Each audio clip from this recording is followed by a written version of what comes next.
Hello, this is N K Mishra and you are watching N K Mishra classes. इस video में आप सीख रहे हैं विरोध सूचक वाक्य। विरोध सूचक वाक्य का मतलब ये हुआ कि एक सेंटेंस अगर कंप्लीट सेंटेंस को लेते हैं तो एससी और पीसी से जुड़ा हुआ रहेगा। मतलब यहाँ पर सब ऑर्डिनेट क्लॉज और यहाँ पर प्रिंसिपल क्लॉज ये दोनों जुड़ा हुआ रहेगा। लेकिन याद रखेंगे जो पहला सेंटेंस होगा और उसमें जो भी कुछ कहा गया है दूसरे वाले सेंटेंस इसके ठीक विपरीत होगा। इसमें क्या क्या आपको प्रयोग करना है, even if, no matter, how ever या फिर एज यू विल। याद रखें कि इस तरह का वर्ड उसमें युक्त होगा, जैसे भले ही, क्यों न हो, चाहे, है ना, कितना भी, कितना ही, चाहे कितना भी या फिर कितना भी चाहे, ये सब का यूज करके ही आप एक कंप्लीट सेंटेंस को बना सकते हैं। यहाँ पर देख रहे हैं, भले ही मैं टूट जाऊं पर हार नहीं मानूंगा। दो अलग है, भले ही मैं टूट जाऊं लेकिन हार नहीं मानूंगा। टूट जाने पर लोग हार मानते हैं, हाथ खड़ा कर लेते हैं, लेकिन यहाँ पर हार नहीं मानने वाली बात है। मतलब पहला सेंटेंस में जो भी कुछ कहा जा रहा है दूसरे वाले सेंटेंस में ठीक विपरीत होगा इसका। भले ही मैं मिट जाऊं लेकिन देश नहीं झुकने दूंगा।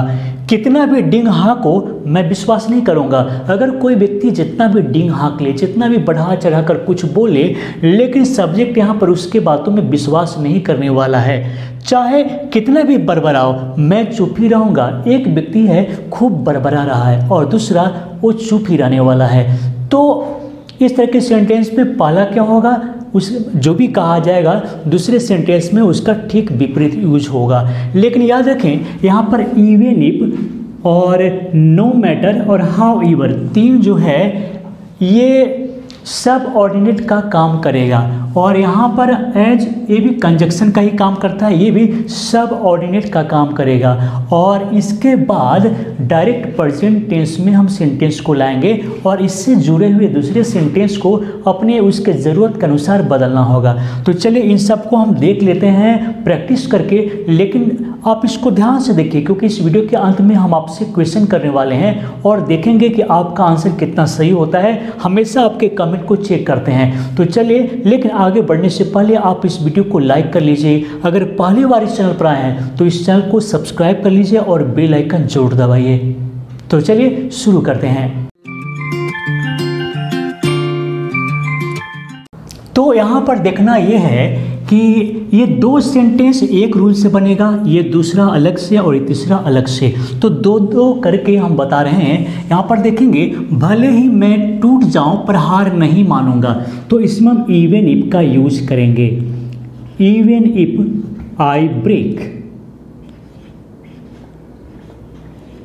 इवन इफ आई ब्रेक, भले ही मैं टूट जाऊं। ब्रेक का मतलब तोड़ना तो होता ही है लेकिन टूटना भी होता है, और इस टूटना का मतलब यहाँ पर बिखरना नहीं है बल्कि फिजिकली कमज़ोर पड़ जाना, फिजिकली इंजर्ड हो जाना, फिजिकली मेंटली समस्या उत्पन्न हो जाना। तो इवन आई ब्रेक, पर हार नहीं मानूंगा। तो पर के लिए हम कुछ नहीं लिखेंगे, हम डायरेक्ट लिखेंगे आई वॉन्ट रिट्रीट। इसका मतलब हुआ किसी युद्ध के मैदान में या जब संघर्ष करने की बात हो तो भले ही मैं टूट जाऊं पर हार नहीं मानूंगा। मतलब ये है कि हम पीछे नहीं हटेंगे, भले ही समस्या जितना ही बड़ा हो हम पीछे नहीं हटेंगे। तो रिट्रीट का मतलब पीछे हटना होता है। तो आई वॉन्ट रिट्रीट, मैं पीछे नहीं हटूंगा चाहे समस्या जितना भी बड़ा हो, चाहे हम जितने भी परेशान हो जाएं। दूसरा देखिए, भले ही मैं मिट जाऊं देश नहीं झुकने दूंगा। अब इसे देख लीजिए, हम यहाँ पर एक बात याद रखेंगे कि इवन इफ तो लिख सकते हैं, लेकिन चलिए हम इसमें नो मैटर से हम लिखते हैं, नो मैटर का यूज करते हैं क्योंकि इवन इफ के जगह पर आप नो मैटर का यूज कर सकते हैं। तो नो मैटर, नो मैटर, भले ही मैं मिट जाऊं तो no matter I am ruined. No matter I am ruined, देश नहीं झुकने दूंगा। फिर हम क्या करेंगे, I want let my country और उसके बाद बस बेंड का यूज करेंगे। इस बेंड का मतलब ऐसे झुक जाना नहीं, इसका मतलब है कि हार जाना, अपने आप को सरेंडर कर देना। तो देश को कभी झुकने नहीं दूंगा, भले ही मैं मिट जाऊं, देश को कभी झुकने नहीं दूंगा। इसका मतलब है कि मरते दम तक प्रयास करूंगा। नेक्स्ट है, कितना भी डिंग हाँको मैं विश्वास नहीं करूंगा। इंपॉर्टेंट है। अब इसी तरीके से देखेंगे, कितना भी डिंग हाँको मैं विश्वास नहीं करूंगा, तो क्या करेंगे। और इस तरीके का सेंटेंस में आप एज यू विल का प्रयोग करेंगे। कैसे, देख लीजिए। इंपरेटिव सेंटेंस की तरह बनेगा ये, जैसे Bragg yourself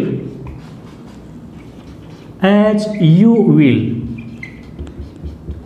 brag yourself as you will, मतलब जितना भी आप डिंग हाँक ले या कितना भी डिंग हाँक लो, मैं विश्वास नहीं करूंगा। तो क्या करेंगे, आई वॉन्ट बिलीव यू का मतलब यह हुआ कि तुम जितना भी डिंग हाँक लो, मैं तुम में विश्वास नहीं करूंगा, ये हम बोलना चाहेंगे इसमें। और दूसरा है यहाँ पर, नेक्स्ट है, चाहे कितना भी बरबराओ मैं तो चुप ही रहूंगा। चाहे कितना भी बरबराओ, इसका मतलब हुआ कि तुम चाहे जितना बरबरा लो, तुम चाहे जितना बोल लो, मैं तो चुप ही रहूंगा। तो अब इसमें क्या करेंगे, तो इसे भी हम वर्ब से स्टार्ट करेंगे। लेकिन एक बात जान लीजिए, अगर आप गौर से देख रहे हैं तो इस तरह के दोनों सेंटेंस में अंतर देख लीजिए। सेंटेंस एक जैसा भले लग रहा है, लेकिन इधर वाले सेंटेंस में आप देखेंगे कि एडवर्ब और एडजेक्टिव का यूज किया जा रहा है। जैसे जितना भी जोर लगा लो, जितना भी सुंदर, कितना भी सुंदर, कितना भी जोर लगाओ, तो यहाँ पर एडवर्ब का प्रयोग हो रहा है। लेकिन इस तरीके के सेंटेंस में कोई एडवर्ब एडजेक्टिव का यूज नहीं किया गया है। कितना भी डिंग हाँक लो, कितना भी बड़ा, कितना भी छोटा, तो वहाँ पर एडवर्ब और एडजेक्टिव हो जा रहा है। लेकिन डायरेक्ट बोल रहा है कि कितना भी डिंग हाँक लो, तो इसमें डायरेक्ट हम वर्ब का यूज कर रहे हैं। तो इंपरेटिव सेंटेंस हम बनाएंगे इस तरह के सेंटेंस में। तो कितना भी, चाहे कितना भी बरबराओ, तो हम क्या करेंगे, मरमर as you will, murmur as you will, जितना भी बरबरा लो मैं तो चुप ही रहूंगा। I will remain silent, मैं तो चुप ही रहूंगा। लेकिन अब वही अगर इसमें आते हैं तो कुछ चेंजिंग को देखेंगे और इसे ध्यान से समझिए। चाहे कितना भी जोर लगाओ, मैं यहाँ से हिलूंगा नहीं। हम किसी को बोल रहे हैं कि तुम चाहे जितना जोर लगाना है, पावर लगाना है, तुम लगा लो, लेकिन हम यहाँ से नहीं हिलेंगे।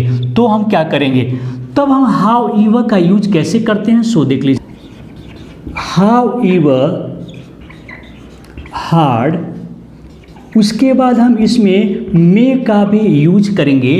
How ever hard you may force me,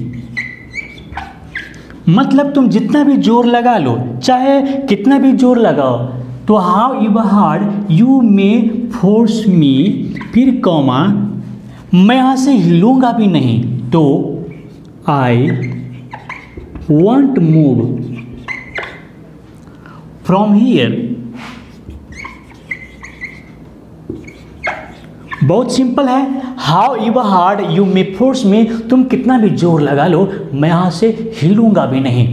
उसी प्रकार देखते हैं, वह कितनी भी सुंदर हो मुझे आकर्षित नहीं कर सकती। वह कितनी भी सुंदर हो मुझे आकर्षित नहीं कर सकती। फिर हम यहाँ पर हाउ एवर का ही प्रयोग कैसे करेंगे। उसके बाद जैसे यहाँ पर एडवर्ब है, अब देखिए सुंदर यहाँ पर एडजेक्टिव का काम करेगा। ये दोनों सेंटेंस एक जैसा जरूर है ये, लेकिन अंतर यही है। तो हम लिखते हैं हाउ एवर ब्यूटीफुल,